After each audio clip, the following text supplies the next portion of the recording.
Diesel के दामों में 17 रुपए की बढ़ोतरी करनी थी, लेकिन हमने सिर्फ 5 रुपए बढ़ाए। हमसे कहीं ज्यादा बुरी स्थिति यूरोपीय देशों की है। प्रधानमंत्री मनमोहन सिंह ने कहा कि पैसे पेड़ पर नहीं उगते। हम 80% कच्चे तेल का आयात करते हैं और जब कच्चे तेल की कीमतों में कमी आएगी तो तेल के दामों में कमी हो जाएगी। प्रधानमंत्री ने साफ साफ कहा कि हमने मिट्टी के तेल में बढ़ोतरी नहीं होने दी। FDI के मुद्दे पर डॉक्टर सिंह ने कहा कि इससे किसी को नुकसान नहीं होगा, बल्कि किसानों को और खुदरा व्यापारियों को बड़ा फायदा होगा और लाखों की संख्या में नौकरियां मिलेंगी। डीजल पर होने वाले घाटे को पूरी तरह खत्म करने के लिए डीजल का मूल्य 17 रुपए प्रति लीटर बढ़ाने की जरूरत थी, लेकिन हमने सिर्फ 5 रुपए प्रति लीटर मूल्य वृद्धि की है।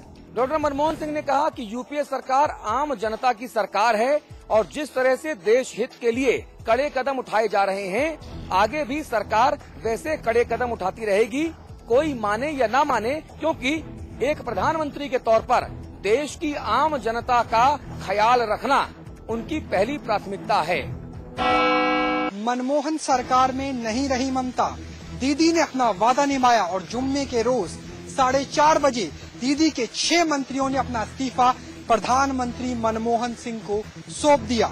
उसके बाद महामहिम से मुलाकात कर सुदीप बंदोपाध्याय ने समर्थन वापसी की चिट्ठी भी दे दी और समर्थन वापसी के साथ ही सरकार से अलग हो गई टीएमसी। मनमोहन सरकार से भले ही ममता ने समर्थन वापस ले लिया हो, लेकिन इस बार दीदी नहीं, सरकार की दादागिरी नजर आई। कल देर शाम ही कैबिनेट ने नोटिफिकेशन जारी कर दिया, जिसके तहत अब रिटेल सेक्टर में FDI में MOU साइन किया जा सकता है। शायद सरकार को भी उम्मीद थी कि ममता भले ही रूठ जाए, मुलायम उनका साथ निभाएंगे और जुम्मे के रोज सुबह हुआ भी ऐसा ही। मुलायम सिंह यादव ने साफ कर दिया कि सरकारी नीतियों से वो खफा है, लेकिन सरकार के साथ बने रहेंगे और उसके बाद ममता अलग हो गई यूपीए सरकार से। यूपीए सरकार में अब भले ही दीदी की दादागिरी नजर नहीं आएगी, लेकिन समाजवादी पार्टी की सियासत जरूर डाल सकती है मनमोहन सरकार की सेहत पर असर। यूपीए सरकार को आखिरकार संजीवनी मिल ही गई है। समाजवादी पार्टी ने सुर बदलते हुए कहा है कि वो यूपीए सरकार के साथ है। सपा प्रमुख मुलायम सिंह यादव ने शुक्रवार को कांग्रेस की अगुवाई वाली यूपीए सरकार को अपने समर्थन की घोषणा की है। मुलायम सिंह ने कहा है कि उनकी पार्टी मनमोहन सिंह की यूपीए सरकार से समर्थन वापस नहीं लेगी। उन्होंने कहा है कि देश को सांप्रदायिक हाथों में जाने से रोकने के लिए उनकी पार्टी ने ये कदम उठाया है।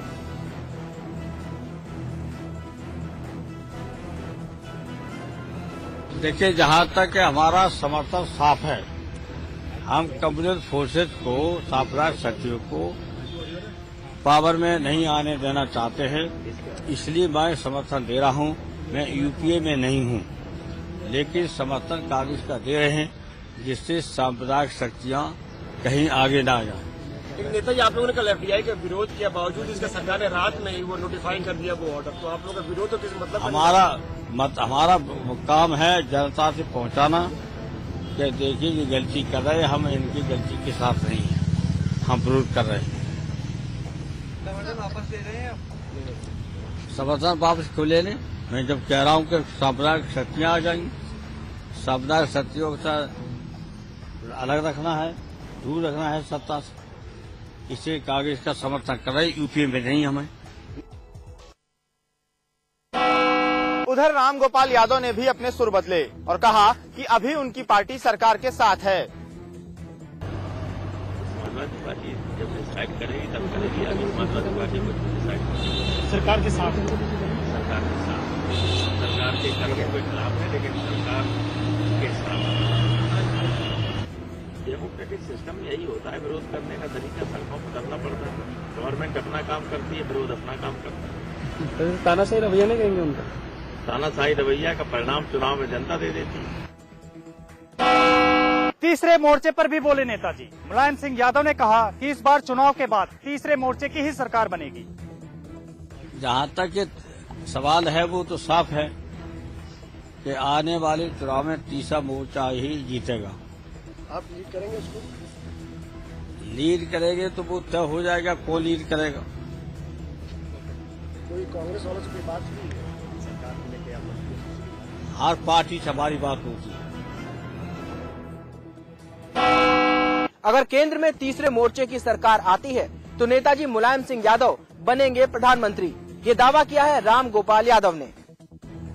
संभावना चुनाव के बाद तो है ही, क्योंकि बीजेपी और कांग्रेस दोनों ही डाउन जा रही हैं। इसलिए तीसरा फ्रंट ही चुनाव के बाद सरकार बनाएगा। और मुलायम सिंह प्राइम मिनिस्टर होंगे उसके? जो बड़ी पार्टी होगी उसका नेता होगा, या जिसको लोग चाहेंगे वो बने चुने। बड़ी पार्टी है, समाजवादी पार्टी उम्मीद करते हैं बड़ी पार्टी बनेगी। सबसे बड़ी पार्टी तो कोलकाता अधिवेशन में जल्द ही मध्यावधि चुनाव की बात कहने वाले सपा सुप्रीमो मुलायम सिंह यादव एक बार फिर अपने बयान से पलट गए हैं। मुलायम सिंह यादव की माने तो अभी देश में जल्द ही मध्यावधि चुनाव नहीं होने जा रहे। मध्यावधि चुनाव है कहाँ है?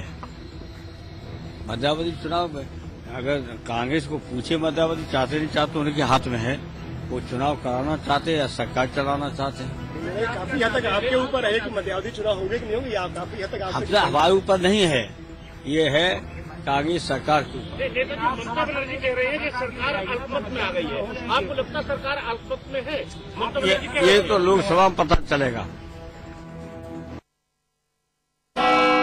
उधर जेडीयू अध्यक्ष शरद यादव ने सोनिया गांधी पर निशाना साधा। एफडीआई के मुद्दे पर बोलते हुए शरद यादव का कहना है कि 25 करोड़ लोगों के पेट पर ताला लग जाएगा। परिस्थिति रही उसमें मनमोहन सिंह जी प्राइम मिनिस्टर बन गए। अब मुझे नहीं मालूम ना मैं सोनिया जी से कभी मिला, मगर मैं सोचता हूं कि उनको भी बहुत मजबूरी में फंसा दिया इन्होंने। वो भी हर बार न्यूक्लियर डील में भी हाँ भरती है, और ये जो 25 करोड़ लोगों के पेट पर ताला लग रहा है तब भी वो बैठी। और मनमोहन सिंह जी, आदरणीय मनमोहन सिंह प्रधानमंत्री जी जो है, वो जितना विरोध किया विरोध करो, यानी जो पार्टियों के 15-15, 20-20 MP हो, उतना ही वो जोर से आपका हमला करते। एक के बाद एक सख्त फैसले लेने के बाद आम आदमी को सरकार ने थोड़ी सी राहत दी है। शुक्रवार को केंद्र सरकार ने बगैर सब्सिडी वाले सिलेंडर्स पर सभी तरह के टैक्स हटाने का फैसला लिया।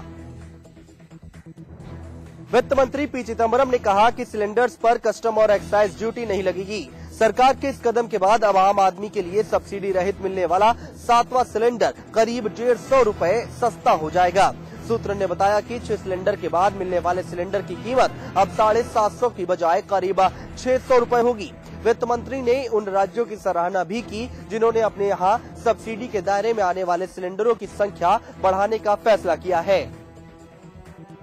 एक तरफ तो सरकार ने सब्सिडी के बाहर आने वाले सिलेंडर पर से सारे टैक्स हटा लिए हैं, लेकिन वहीं दूसरी ओर सब्सिडी के तहत मिलने वाले सभी 6 सिलेंडर्स के अलावा उन्होंने कोई भी सिलेंडर्स की संख्या बढ़ाने से साफ इनकार कर दिया।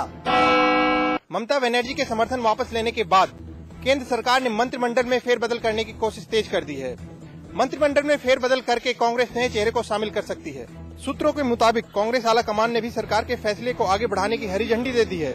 उम्मीद है कि अगले हफ्ते सरकार मंत्रिमंडल में फेरबदल कर सकती है। आज ममता बनर्जी के मंत्रियों द्वारा इस्तीफा देने के बाद 6 विभाग खाली हो गए हैं। वहीं कई ऐसे मंत्री हैं जिन्हें 2 विभागों की जिम्मेदारी दी गई है। दूसरी ओर सरकार की कोशिश होगी कि मंत्रिमंडल में ऐसे चेहरे को शामिल करें जिनके ऊपर कोई दाग न लगा हो, क्योंकि हाल में सरकार के गलत फैसले से विपक्ष ने सरकार को आड़े हाथों लिया है। पेट्रोलियम मंत्री जयपाल रेड्डी का ट्रांसफर किए जाने की उम्मीद है। इसी कड़ी में जो आखिरकार भाजपा के बाद बहुप्रतीक्षित कांग्रेस के प्रत्याशी साकेत बहुगुणा ने भी अपना नामांकन कर दिया है और इसके साथ ही कांग्रेस ने देहरादून के परेड मैदान में अपना शक्ति प्रदर्शन कर अपनी ताकत दिखाने की भी कोशिश की है। देहरादून के परेड मैदान का नजारा आज खासा गर्मजोशी भरा था, जहां मुख्यमंत्री बहुगुणा के बेटे व टिहरी लोकसभा उपचुनाव के प्रत्याशी साकेत बहुगुणा ने अपना नामांकन करवाया। वहीं कांग्रेस ने परेड मैदान में अपनी एकजुटता व एकता दिखाकर माहौल बनाने की कोशिश की। इस अवसर पर जहां साकेत के पिता विजय बहुगुणा ने अपने बेटे के लिए वोट मांगे, वहीं इसके अलावा हरीश रावत, प्रीतम सिंह, इंदिरा हृदय, हरक सिंह रावत समेत 1 दर्जन नेताओं ने कांग्रेस को मजबूत करने व साकेत को चुनाव में विजयी बनाने के लिए जनता से आह्वान किया।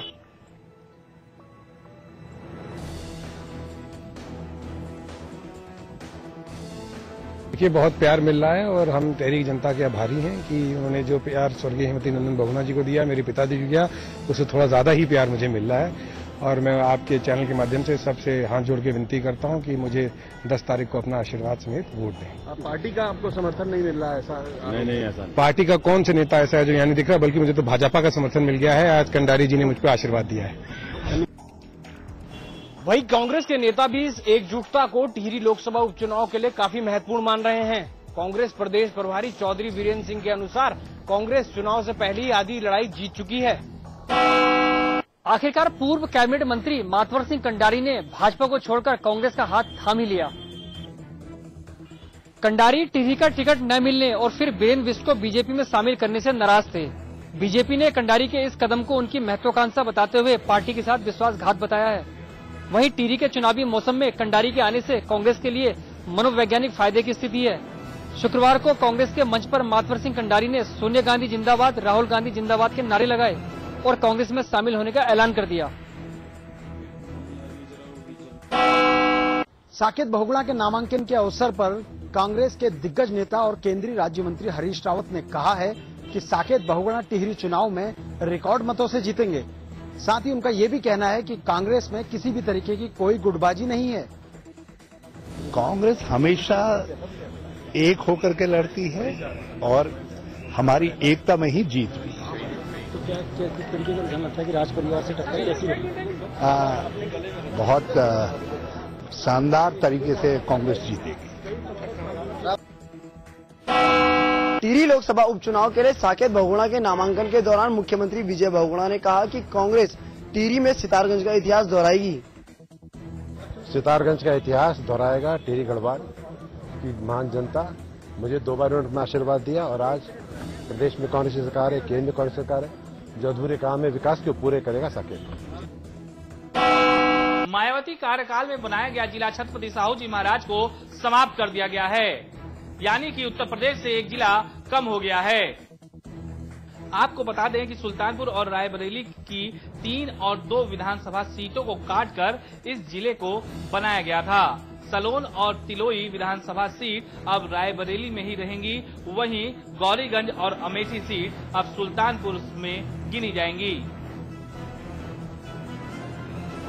यहाँ आज फुल बेंच ने डिस्ट्रिक्ट छत्रपति साहू जी महाराज नगर को क्वैश कर दिया जिले को, और उस नोटिफिकेशन को भी खत्म कर दिया, जिसमें 3 तहसीलें सुल्तानपुर की और 2 तहसीलें रायबरेली की काट के नया जिला बनाया था, उसको आज फुल बेंच ने खत्म कर दिया। गौरतलब है कि मायावती अपनी सरकार के दौरान एक अधिसूचना जारी कर रायबरेली और सुल्तानपुर के विधानसभा सीटों को काटकर एक नया जिला बनाया था। एक पुलिस वाले ने अपनी बेटी के आशी को पीट कर मार डाला। ये सनसनीखेज वारदात हुई है बरेली के इज्जतनगर थाना क्षेत्र में। यहाँ ऑटो चालक दिनेश सिपाही अमरनाथ की बेटी को 2 साल से अपने ऑटो से कोचिंग पहुँचाता था। इसी दौरान ऑटो चालक दिनेश और बीकॉम में पढ़ने वाली सिपाही की बेटी के बीच प्रेम संबंध हो गया। दिनेश पहले से शादीशुदा था, फिर भी दिनेश के प्यार में पागल सिपाही की बेटी उससे शादी करना चाहती थी। पुलिस की माने तो सिपाही की बेटी ने अपने प्रेमी दिनेश से शादी की बात जब अपने घर वालों को बताई तो घर वाले आग बबूला हो गए। गुस्सा इस कदर चढ़ा कि घर वालों ने दिनेश की पीट कर हत्या कर दी।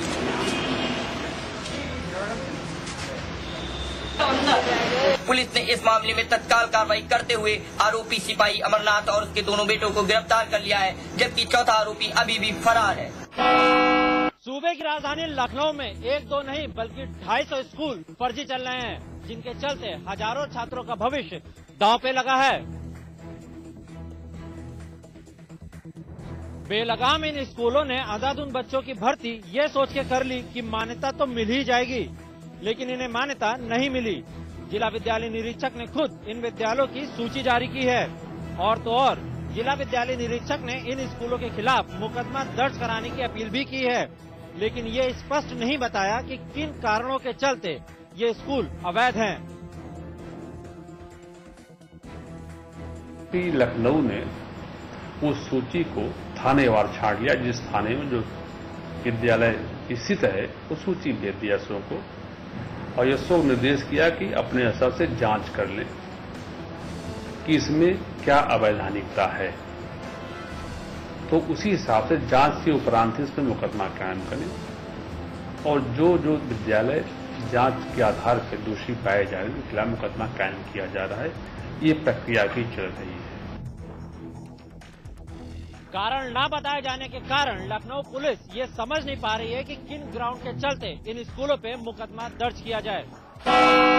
संत कबीर नगर जिले के मुसाफिरों को काफी परेशानियां उठानी पड़ रही हैं। वजह है जिले में एक